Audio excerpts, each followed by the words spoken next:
Yes, indeed, folks. You're tuned into Blue Please here on WoW Radio with myself, Total Biscuit. So, Blizzard are truly embracing the new social media nonsense.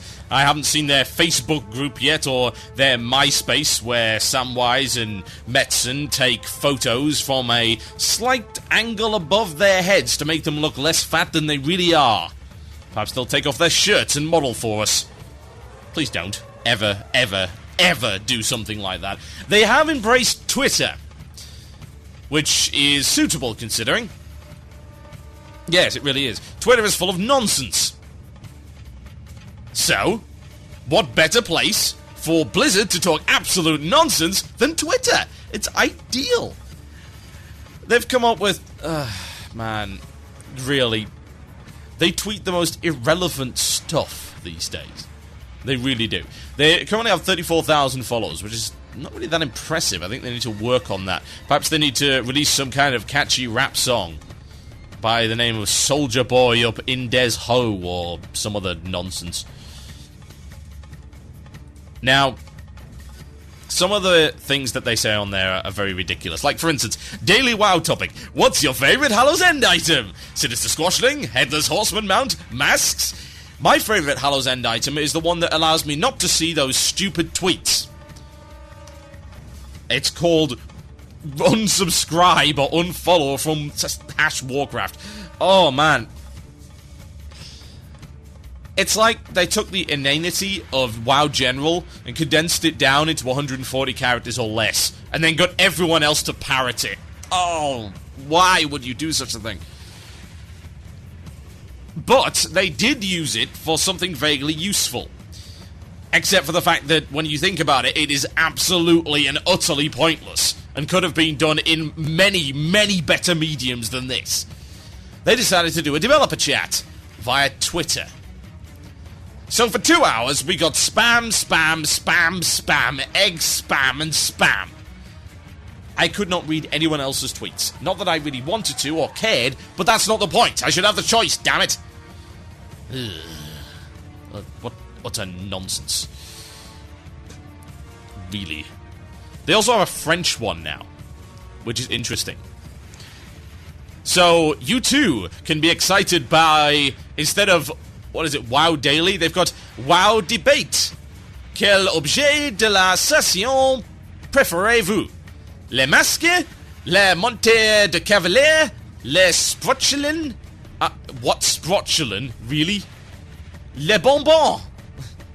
That's actually different. So apparently you like the candy. Huh. What is... I think they've actually got even more nonsense on the French one. I think they're just having a laugh. It's like, what's that? Région Murlocs. I'm pretty sure Murlocs is not French. Citrouilles, moisineuses, hero et musician dans les nouvelles de la communauté. Something about Murlocs, citrus fruits, a house, and musicians that with heroic-like qualities in the community. Or something. My French was never that great, let's be honest. I like to massacre languages on this show. I'm very good at it. I think I've done at least 7 so far. So we're really getting there. There's, of course, the Russian one, but I'm not even going to attempt that. That will be rather scary. Anyway, we were talking about this crazy-ass dev chat. Now, thankfully, MMO Champion and their infinite wisdom decided to make it somewhat more readable than the nonsense they came up with here. It's so awkward. Look at this thing. They took the questions via Twitter, then tweeted the answers in Bitly form. Yeah, Bitly's basically Tiny Earl. Yeah, those who are not aware of what it is, it's Tiny Earl, but it's got this little cute fish thing. I have no idea what it's all about. So they've got all the answers here in a thread. In a thread, interesting. Why couldn't you have done the Q&A in a thread to begin with? Just moderated it. Taken emails, not bloody tweets. I don't know what they're playing at. Whatever. The handy thing about MMO Champion, of course, is they've categorized them and put them in a nice, easy-to-read form. So we're going to go through them, folks. We're going to have a look. We're going to ignore anything that involves warriors. We don't care about them, and PvP, and nonsense like that. We'll talk about the good stuff. So here we go. This is most likely going to be the rest of the show, and if it isn't, well, I'm sure I'll come up with something. So here we go. The first question that was asked via the Twitter thing was this: will Path of the Titans be as time-consuming as obtaining Sons of Hodir reputation? And the answer was, Sons of Hodir was easy. Yes, it was. Doesn't mean it was remotely interesting. And he says, we're thinking more along the lines of Argent Dawn rep, actually. JK. Right, okay. Blizz, seriously.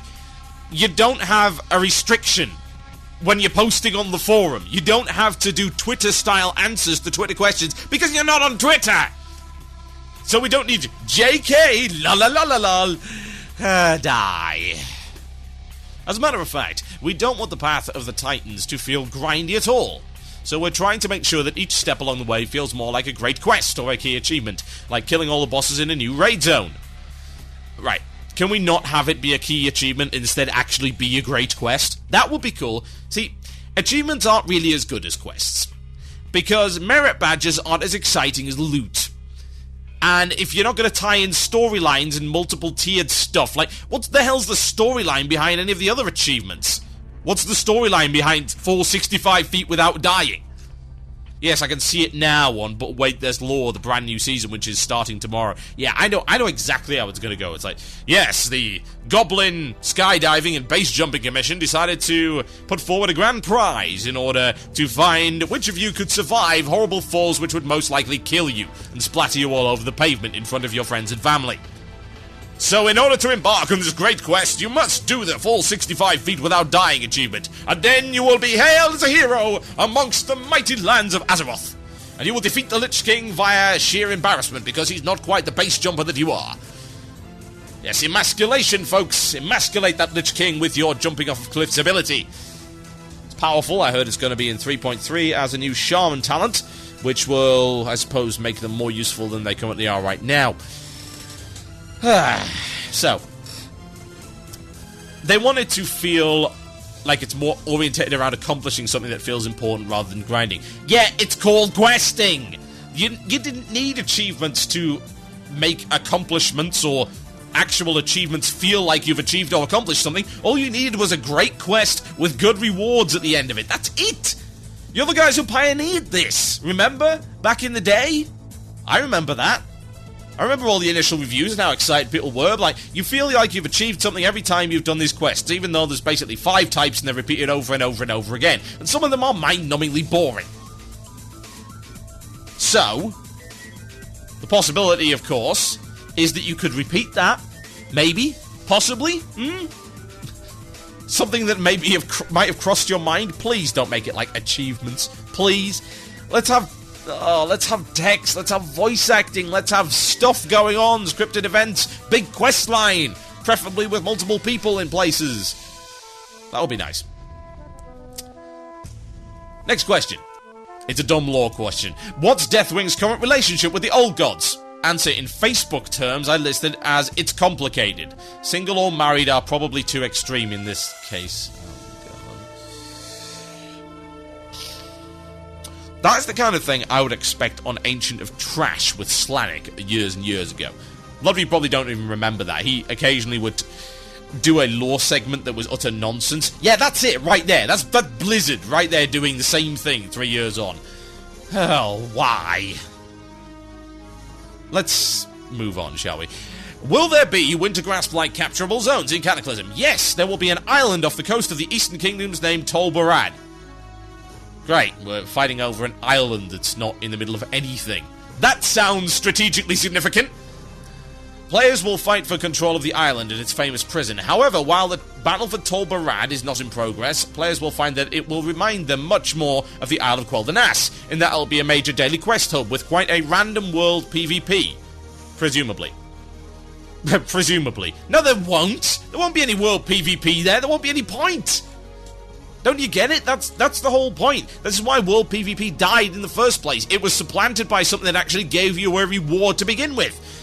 People harken back to the days of World PvP and are very excited by it. They think, oh yes, those were the days when entertainment was bland and inoffensive, and I used to frolic in the hills of Rad and kill Alliance outside of South Shore, and they would then come and kill us outside of Tarren Mill, and then would go fight in the middle for a while, and then go kill them outside of South Shore, and do that over and over and over and over and over again. Wow, World PvP sounds really exciting. Shame I missed out on it. I didn't really. I did take part in it. I just found it utterly pointless. And it was. If you're going to make World PvP useful, then you've got to have a reason to be fighting over various areas. Let's look at Wintergrass and tell you that it's a battleground, because it is. You made it a battleground. It's not really World PvP. It would only be World PvP if people were fighting over it all the time. Now, you tried it with Halar and it didn't work. Why did it not work? Because there was nothing worth having in there. It was pointless. Utterly useless to have. But even then, at least some people fought over it. If you want to make it useful, you've got to have it capturable all the time, not any of this, oh, it's in progress nonsense. Screw that.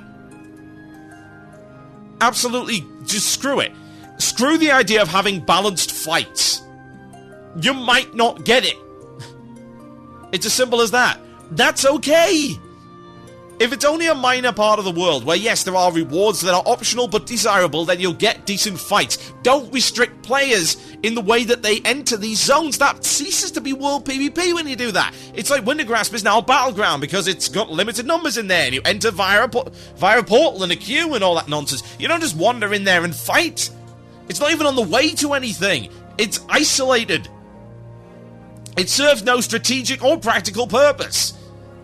So if you want World PvP, then that's what you've got to do.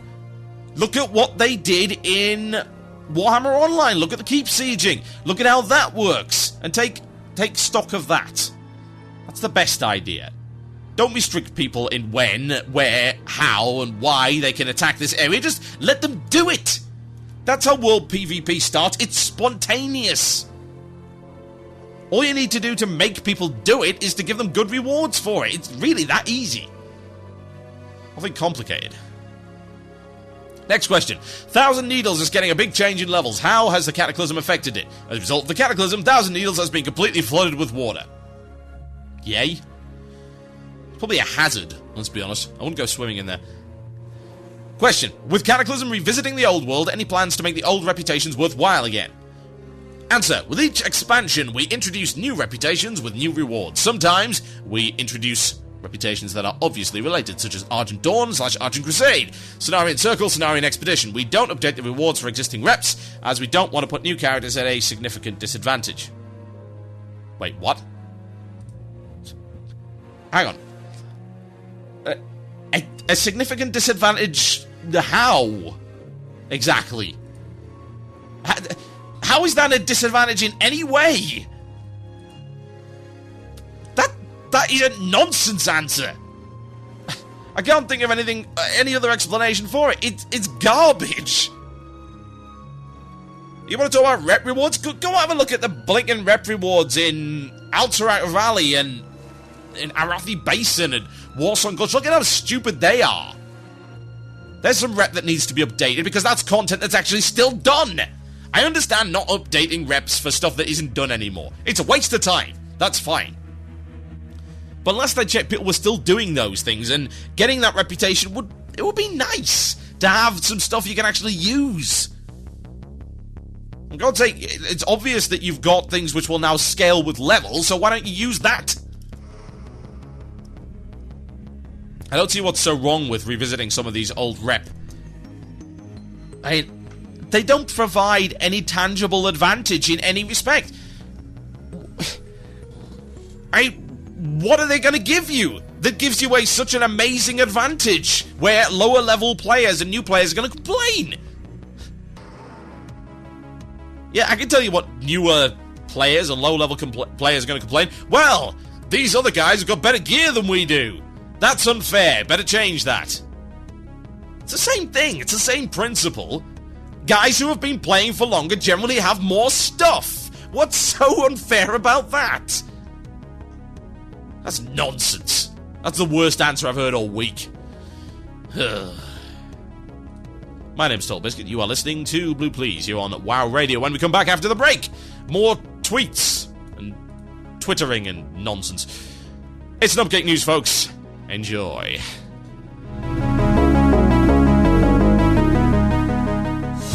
Live from the Blue Police Tower, high up in the Storm Peaks, it's Nubcake News with award-winning anchor Total Biscuit, bringing you the news that matters, regardless of your own misguided beliefs. Welcome to this week's edition of Nubcake News. Coming up later in the program, a terrifying look into the mind of Chris Metzen. Just how much arcane powder did he really snort? But first, Arthas is said to be furious this evening after a unanimous ruling by the Azeroth High Court that he is a bad influence. Contained within the 78-page ruling are various references to utter corruption, incalculable evil, and immeasurable malice, but more disturbing still are reports of various health and safety violations.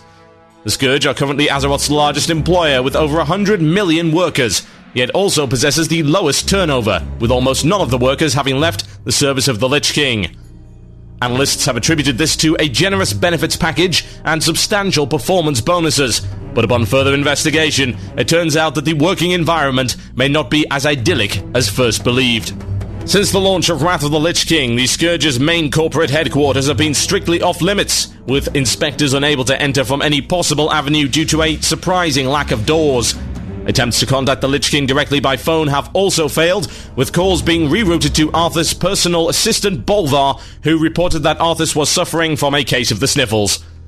Letters were frequently returned, badly chewed, covered in vile ichor, and bike messengers complained that Icecrown was, quote, a little chilly, plus gargoyles kept trying to bite their tires and face. Recently, Icecrown has undergone some serious urban development, and a portal has been added which allowed inspectors to gain access to the inner sanctums of the Lich King's domain. What they found there was highly disturbing and most assuredly illegal. After a thorough audit, no less than 47 bottomless pits were discovered without appropriate guardrails. When nearby workers were asked if there had been any accidents, they put up a wall of silence, unwilling to speak to anyone or anything. Some have claimed that this is because they have no mouths, tongues, or jaws to speak of, but this has yet to be proven. A more shocking discovery was soon to follow, as in a staggering display of corporate irresponsibility, a bottomless pit was also found in the middle of the staff roller disco. A supervisor's claim of sudden and unexpected subsidence that will be rectified immediately was rejected on the basis that it was a little shady. The inspection team is currently making its way into the depths of Icecrown Citadel with one of our reporters who joins us now. Botal Tisket, what's it like down there? Well, TB, it seems that Icecrown is in the midst of preparations for some kind of big event. When we spoke to one of the marketing representatives, he informed us that it was a big party with cake and stuff, and that all were welcome. Rather puzzled by the prospect of cake in such a frigid and noxious environment, I questioned the rep further, and was informed to my satisfaction that it was ice cream cake. Unfortunately, the continuing construction work inside Icecrown is posing a myriad of hazards to the workforce. Among the dangers are exposed wiring, ruffled carpets, and unstable office chairs. Well, that doesn't sound too bad. I mean, who doesn't have an unstable office chair, right? Why, last week I almost fell backwards at... No, TB, I don't think you quite understand. These unstable office chairs have a tendency to explode, annihilating the user and sending plague-laced shrapnel flying across a 500-meter radius. Apparently, the cleanup is quite costly. Well, that sounds like something that should be rectified immediately rather than sat on and ignored. The inspection team agrees, but that's only part of the problem. Further investigation has revealed that discrimination is rife inside the Icecrown headquarters. We found no living creatures to speak of. In fact, it's safe to say that the employment demographic is 100% dead, which, as you are aware, is a flagrant violation of government quotas. And is there much demand among living workers for positions inside the Scourge Corporation? Oh, yes, without a doubt. In fact, just last week, a large protest gathered outside the Citadel demanding that the horrible undead atrocities stop ticking gerbs at once. We are informed that Scourge representatives asked them inside for tea and biscuits, and since there hasn't been a trace of them since, we can only assume they got bored and went home. Well, from what we've been hearing, it hasn't all been plain sailing for the Scourge Corporation lately in terms of HR, with a protest by executive directors Rotface and Festergut. Yes, apparently they were forced to adopt those titles as part of company policy. Scourge Directive mandates a very strict code of presentation, and their original names, Reginald and Barnaby, were declared unsuitable. They staged a sit-in along with several hundred night shift workers, but unfortunately it appears the enclosed laboratory which they chose for their protest did not have adequate ventilation, and the workers soon succumbed to Festigut's noxious fumes. This upset him greatly, as he had attempted to have this problem rectified under the company's health insurance policy, but was told it was a pre-existing condition, and that he was not covered. So, all in all, things aren't really looking too good for Scourge CEO Arthas at this point. Indeed. In fact, if his appeal is unsuccessful, the entire Scourge Corporation faces liquidation. Icecrown Citadel will be bulldozed and replaced with something far more terrifying and unethical, a Walmart super center. Truly a cataclysm for us all. This has been Nubcake News. Good night.